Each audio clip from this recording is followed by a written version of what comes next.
Армысыз көрермен, сіздермен киномен. Бүгін біз өткір қалпақтылар сериалының шытырманға толы 3-ші маусымына шолу жасаймыз. Өте бір шиеленіскен маусымды барынша түсінікті жасауға тырыстым.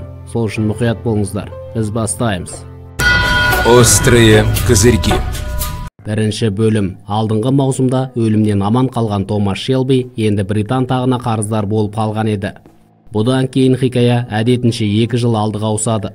Томми бұл сәтте шаңырақ көтеруде. Бір жақта Томмидің шулы отбасы болса, екінші жақта маңғазданып отырған ақсүйектер қауымы.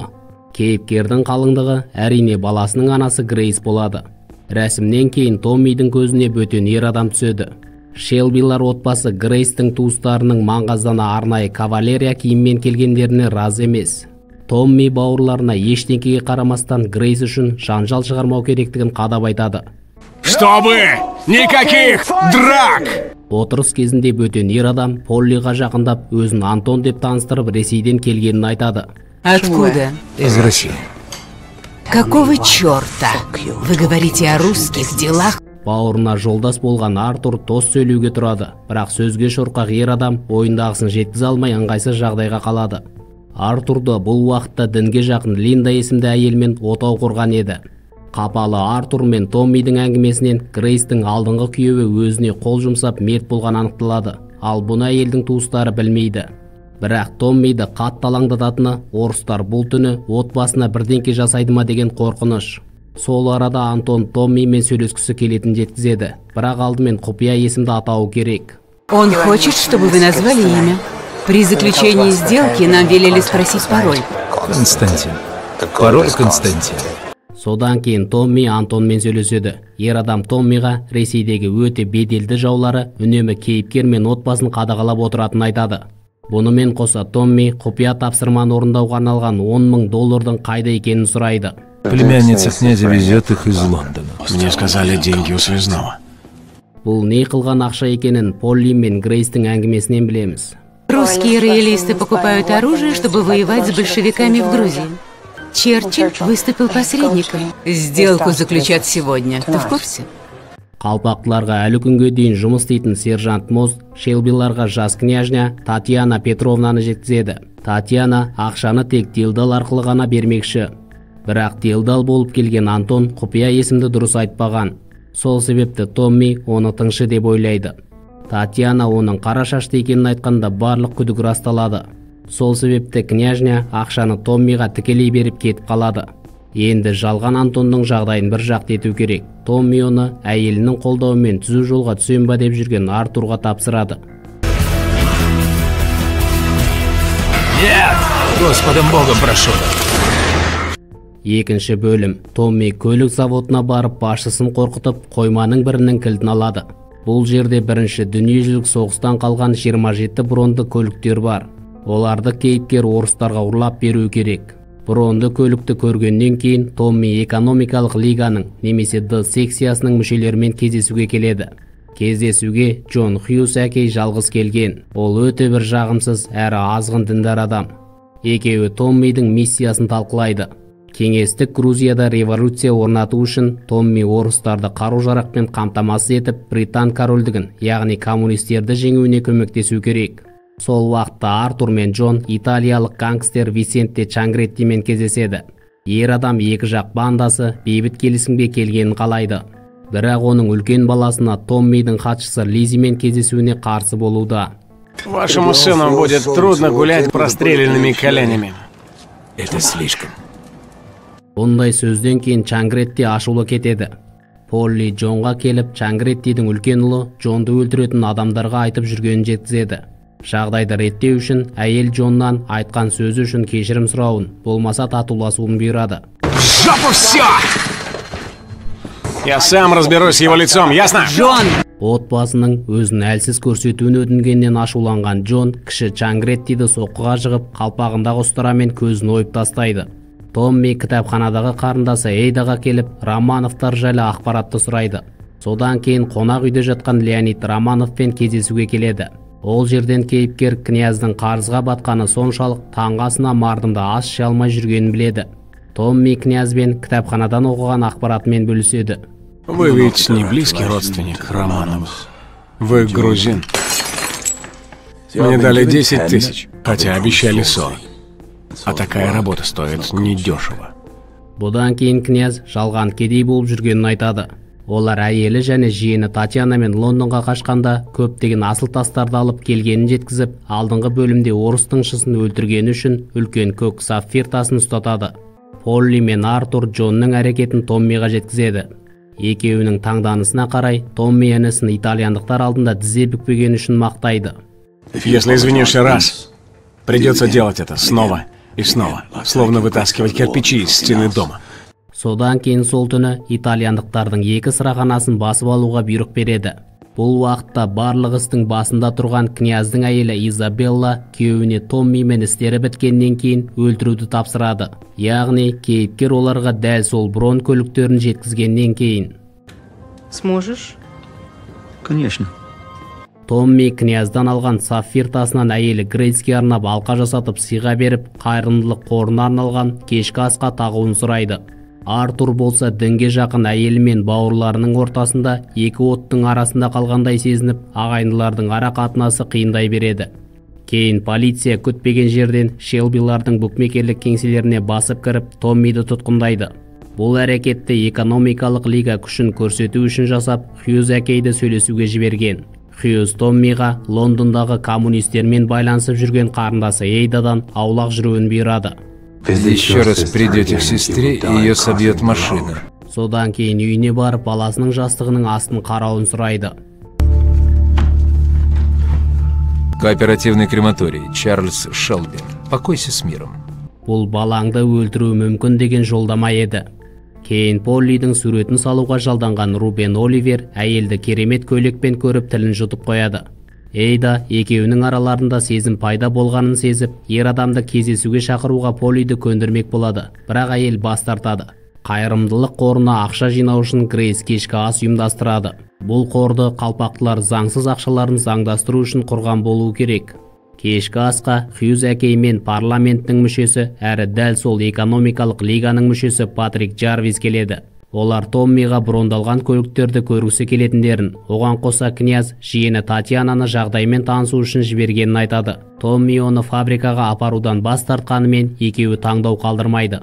Оған қоса кешкі асқа келген Татьяна Грейстің мойнындағы сапфирге сыған әйел қарғыс жібергенін айтады. Что вы сказали? Я бы ни за что на свете не надела бы его. Қарғыс дегенге аса сеніммен қарайтын Томми әйелінен алқаны шешіп тастамақ болады.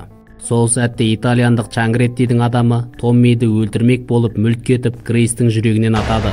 Әйел еденге құлағанда Полли дәрігерге жүгіреді, ал қалған қалпақтылар кісі өлтірушіні соққыға жығып өлтіріп тастайды.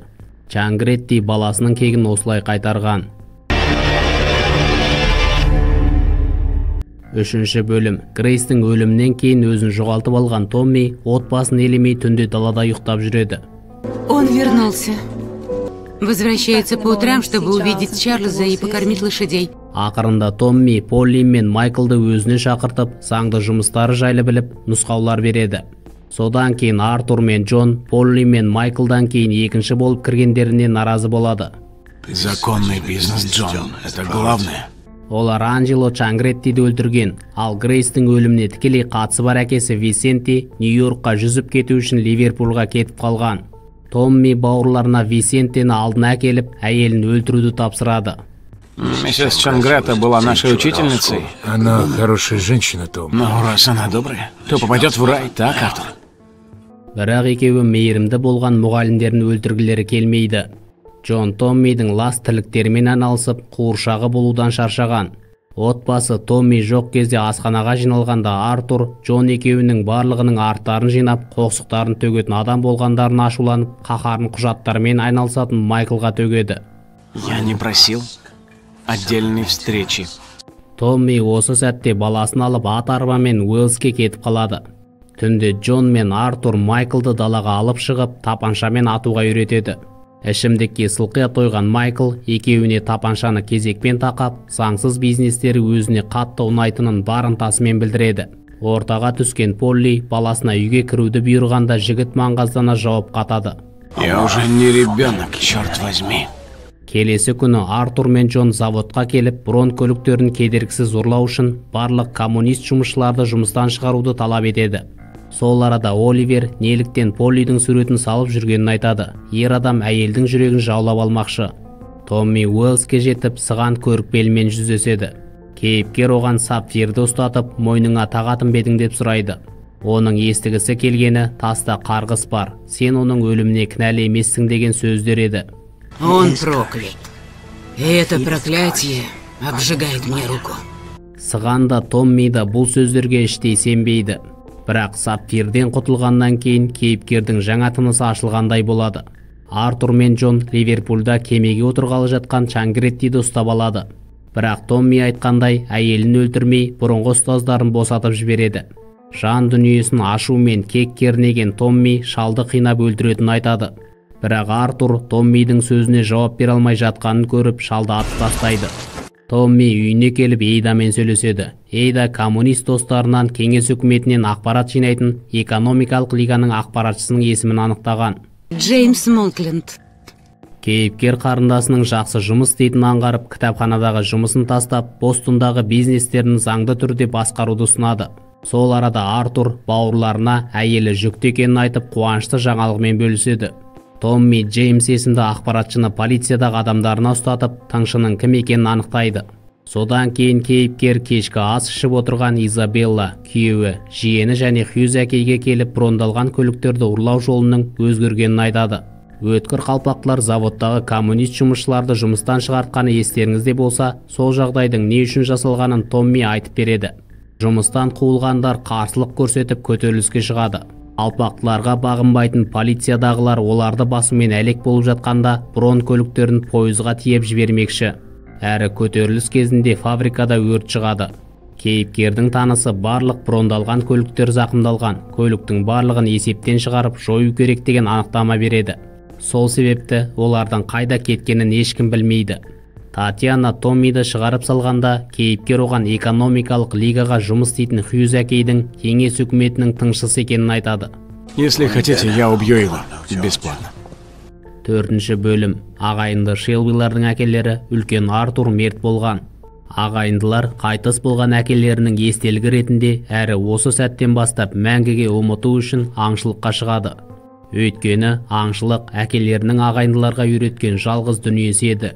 Өткір қалпақтылар от маңында отырып, ұрлық жайлы талқылайды.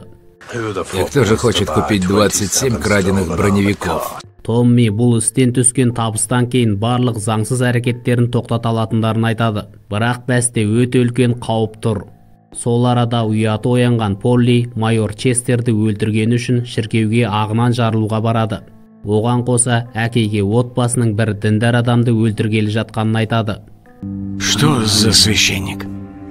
Полли кеңсеге келгенде әйелдер еркектердің барлығы аңшылыққа кетіп, жұмыстың барлығын өздеріне қалдырғандарын айтып шағымданады. Содан кейін Линда келіп, Бирмингемнің барлық жұмысшылары Джесси Иденнің бастауымен көтеріліске шыққанын жеткізеді. Оның мақсаты жұмыс ақысын әрі сапасын жақсартып, әйелдерді ерлермен тең дәрежеде еңбектерін бағалауға бағытталған. Джесси Иден алдағы маусымда бой көрсететін болады. Ал дәл қазір әйелдер жұмыстарын тастап көтеріліске шығады. Сол арада үйіне келген Томми Татьянаны кездестіреді. Ол кейіпкерден Хьюз әкейдің кеңес тыңшысы екенін қайдан білгенін сұрайды. Екеуінің әңгімелерінің арты ашық әңгімеге алып келгенде Томми Татьянаға түнде қалуды ұсынады. Не үшін екені белгілі. Жас княжнамен тілдескеннен кейін Томми грузиндердің, яғни Романов отбасының барлық байлықтарын зәулім сарайларының жер төлесінің бірінде жасыратындарын біліп алады. Томми өзін жалдаған адамдарға сенбегендіктен асыл тастарын ұрлап алмақшы. Нақты қай жерде екенін білу үшін грузиндерге орысша білетін ұры Штефан Радичевскийді жіберуді ұйғарады. Поллидің ішіне сыймаған дүниені діндар адам Хьюз әкейге айтып береді. Она сказала, что предстоит убийство священника. Ер адам өзін өлтіргелі жатқанын бірден түсінеді. Артынша Томми азғынды өлтіру үшін соңына түседі. Бірақ Хьюз алдын ала барлығын білгендіктен жоспары іске аспайды. Томми ер адамды әжетханада атпақ болғанда екі адам шабуыл жасап қан жосау қылып ұрып тастайды. Хьюз оны тастанды жерге келіп, құпияны айту экономикалық лиганың жоспарының бөлігі екенін айтып, Изабелланың кешкі асы кезінде діндәрді тыңшы деп шатасып айтқанын мойындап, кешірім сұрауын бұйырады. Болмаса олар кішкене ұлын алып қоймақшы. Қор сүлдері қалған кейіпкер кешкі асқа келіп, барлығын Хьюз айтқандай жасайды. Содан кейін Эйданың үйінде кеңес елшісінің мүшесімен жолығып, экономикалық лигамен босқын болып жүрген Романовтар Брон көліктерін ұрлағалы жатқанын айтады. Ұрлық жасалғалы жатқаны кеңестіктерге белгілі. Ваш информатор работает на них. Они хотят, чтобы вы знали. Оларға керегі кеңес үкіметі ұрлықтың алдын алу үшін Британия жерінде қылмысқа баруы. Бирмингемдегі ұрлық жай әшейін тұзақ. Томмидің бұл ақпаратты айтып отырған себебі, егер кеңестіктер Брон көліктері тиелген поезды жарса, отбасын құрбандыққа шалмақшы. Отвези меня в больницу, Эйда. Эйда, давай скорее, я ни черта не вижу. Кроме тебя, папа. Тебя я вижу. 5-ші бөлім. Ауыр соққыдан кейін Томми 3 ай бойы ауруханада жатады. Оған Майкл келіп, бала кезінде Хьюз әкейден қорлық көргенін айтады. Я сам его убью, Томми. Томми үйіне келіп, ауруханада жатып жоспарлаған ойын жүзеге асыруды бастап, қалпақтылар бірінші кезекте Брон көліктері атылмас үшін керекті заттарын шығарып алады. Демек, кеңес елшісіне поезды жарудың қажеті жоқ. Кейіпкер сыған құдасы Доксқа князьдің сарайының жанындағы сатылып алынған жерге тұрақ жасауды бұйырады. Ол жерде Томмидің бірінші дүниежүзілік соғыста тапқан досы орыстардың жер төлесіне жер асты жолын қазып бағалы заттарын шығармақшы. Оған қоса кейіпкер Альфи Соломонсты жалдайды. Ол Брон көліктерін ұрлаған үшін Томмиға берілетін бағалы заттарға баға бермекші. Будь я проклят. Сол арада Майклдың Шарлотта есімді құрбысы жүкті болып қалады. Сол себепті жігіт оны жергілікті маманға түсік жасату үшін қабылдауына жаздырады. Ал Полли портретін салып бітірген Оливерге барып, жұмысына дән риза болып қосылуға келіседі. Әйел кеңсеге келіп, Майклдың үстелінен Хьюздің есімі жазылған оқты тауып, баласы не істегелі жатқанын түсінеді. Полли ұлының неліктен бұндай қадамға барғалы жатқанын біле тұра, Томмидан Майклды райынан қайтаруын міндеттене сұрайды. Если мой сын убьет его, я разрушу эту чертову организацию у тебя на глазах. 6-шы бөлім. Жетім балаларға арналған оқу орны Грейстің есімімен аталған. Оның ашылуына келген Томми қонақтармен суретке түсу үшін баласы Чарлиді бала күтушіге ұстатады. Суретке түсіп болған соң ол баласын таппайды. Оның баласын ұрлап кеткен. Баласын еш жерден таппаған кейіпкер көлікте отырған Хьюзді жолықтырады. Ер адам баланың өздерінде екенін айтады. Томмидің кеңес елшісін поезды жармауына көндіргені оларға мәлім болған. Егер большевиктер поезды жармаса, Томми өзі жаруы керек. Взрыв был главной задачей. С самого начала. Олардың мақсаты Британ басшылығы кеңес үкіметімен байланысын үзуі. Хьюз Томмидің князьдің сарайына жер асты жолын қазып, бағалы заттарын ұрлағалы жатқанын біліп алған. Оған керегі барлық қымбат бұйымдар мен өте бағалы Фаберже жұмыртқасы. Оны экономикалық лиганың мүшесі әйеліне сыйға бермекші. Томми поезды жарып бағалы заттарды тапсырғаннан кейін ғана баласы қайтарылмақ. Ендігі сәтте кейіпкерді алаңдатқан дүние, бұның барлығын Хьюз қайдан біліп алды. Томми ашуға мініп барлық туыстарын кінәлай бастайды. Өйткені олар Фаберже туралы білетін жалғыз адамдар. Ақыры соңында ер адам Поллиға мас болып нақсүйерің Оливерге айтып берген шығарсың дейді. Бұл сөздерді көңіліне ауыр алған Полли портретін пышақпен кесіп тастайды. Содан кейін Томми Фабержені сатып алуға дайын адамдардың тізімін жасаған Альфимен жолығады. Тізімді көрген Томми Альфидің сатқын екенін түсінеді. Өйткені тізімде экономикалық лиганың мүшесі көрсетілмеген. Демек өте бағалы бұйымдарды көрген Альфи өз үлесін алу үшін Томмиді экономикалық лигаға сатып кеткен. Кейіпкер Альфиге шабуыл жасағанда оққағар ажыратып алады. Сол сәтте оны Майкл атып тастайды. Майкл бизнестерінің әрі қарайғы тағдырын ойлап Альфиді өлтірмеге көндіреді. Томми оған баласын қауіпке тігіп шектен шыққанын айтқанда, Альфи кейіпкердің бизнесі үшін көптеген бейкүнә адамдарды өлтіргенін есіне салады. Әңгіменің соңында Альфи Томмиға баласының ұрлауы жайлы ештеңке білмегенін айтады. Сол арада Оливер Поллиға келіп кесілген картинаны көреді. Әйел оның басына тапаншасын кезенеді. Ер адам кім не десе де оның өтірік екенін айтады. Полли көз жасына ерік беріп, өмірін өзгерткісі келетінін жеткізеді. У нас есть шанс. Думаю, да. Артур мен Джон Чарлидің қайда екені жайлы ақпаратты анықтайды. Ал Томми жер асты жолын қазуға көмектесуге барады, өйткені уақыт аз қалды. Артур мен Джон Майклға баланың қайда екенін айтып, өздері заводқа келеді. Сағат түнгі 10-ға дейін бала табылмаса, олар пойызды жармақшы. Майкл Хьюз әкейге барып, өз қолымен қатыгез өлтіріп Чарлиді алып кетеді. Фин Чарлиді тапқанын айтып үлгергенше, Артур пойызды жарады. Солай Британиядағы коммунизмге нүкте қояды. Сол уақытта Томми туннелді қазып бітіріп, 2 қапшық бағалы заттарды шығарады. Майкл Чарлиді үйіне келгенде, Полли баласының жүзінен қанды байқап бәрін түсінеді. Содан кейін Томми Татьяна және париждік баға берушімен кездеседі. Татьяна отбасын алдап соғып, бағалы заттарды ұрлау үшін Томми мен бас біріктірген болып шығады. Томми бағалы заттарды заңды түрде сата алу үшін алдыңғы иесінің қолтаңбасы керек болады. Ондай таңбаны әрине Татьяна бере алады. Сол себепті баға беруші үстел үстінде отырып бағасын анықтап, құжатқа қол қоюын өтініп отыр. Татьяна бағалы заттарды өзінде қалдырғысы келеді, өйткені олар анасына тиесілі.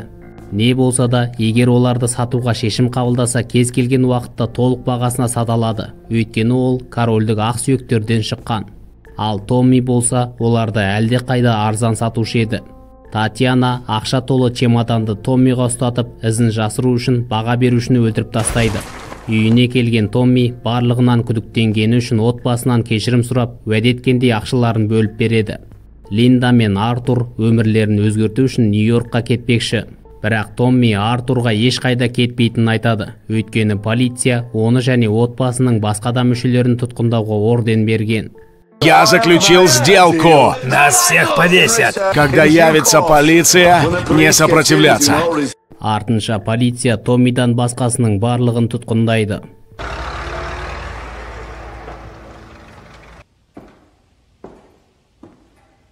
Осылай шытырманға толы 3-ші маусым аяқталады. Комментарийге сериал жайлы ойыңызды жаза кетіңіз. 4-ші маусым видеосына 3000 лайк жиналғанда ғана арнаға шығады. Сіздермен Киномен.